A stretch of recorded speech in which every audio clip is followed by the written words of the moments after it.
Hey y'all, good afternoon. This is Jay Davis with the JM Davis Group. This is episode 2 of Real Estate Tips from the Whip. Just wanted to kind of touch base on something called skin in the game.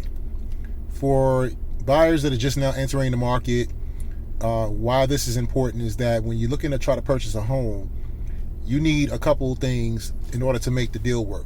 You're going to need earnest money, which is really, it represents 1% of the purchase price.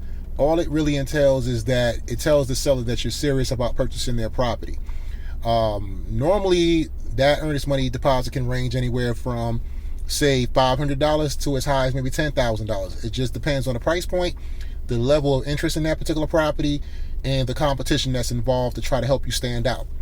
The second thing that you need in order to purchase a house, it depends upon your financing.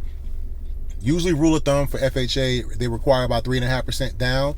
However, in some occasions, it could be more than that depending on credit score or debt to income ratios. I'm not the mortgage plug, but I can plug you with somebody that can assist with that to further break that down.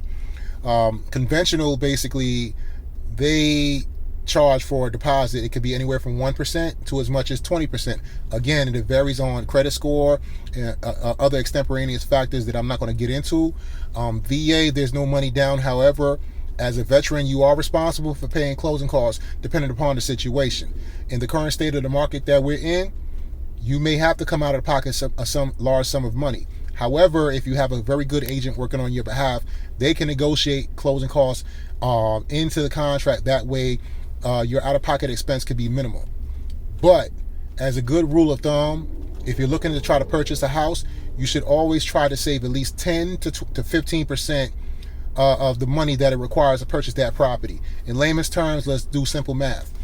$200,000 home, let's say 3.5% down, you're looking at roughly about $7,500 basically for your closing costs. But then at the same time, you also have to factor in your down payment. So total out-of-pocket expense for a $200,000 home roughly will be about $15,000. However, what I always like to tell buyers in the beginning, there are some upfront costs that are involved. You have your earnest money deposit, which gets credited towards your closing costs in the back end of the deal. You have the home inspection, which can range anywhere nowadays between $350 to about $600. And then you also have your appraisal, which is required by your lender. That is needed in order to ascertain the value of that particular property, because you have to remember, a lender is only going to give what the property is worth. So just keep that in mind. Also, too, my advice would be to you is to factor in, when you're getting a pre-approval, never shoot for the top of your budget. Always shoot for something below that, because you want to try to live below your means. There are other expenses involved with owning a home and home ownership that is another day, another lesson I can teach you.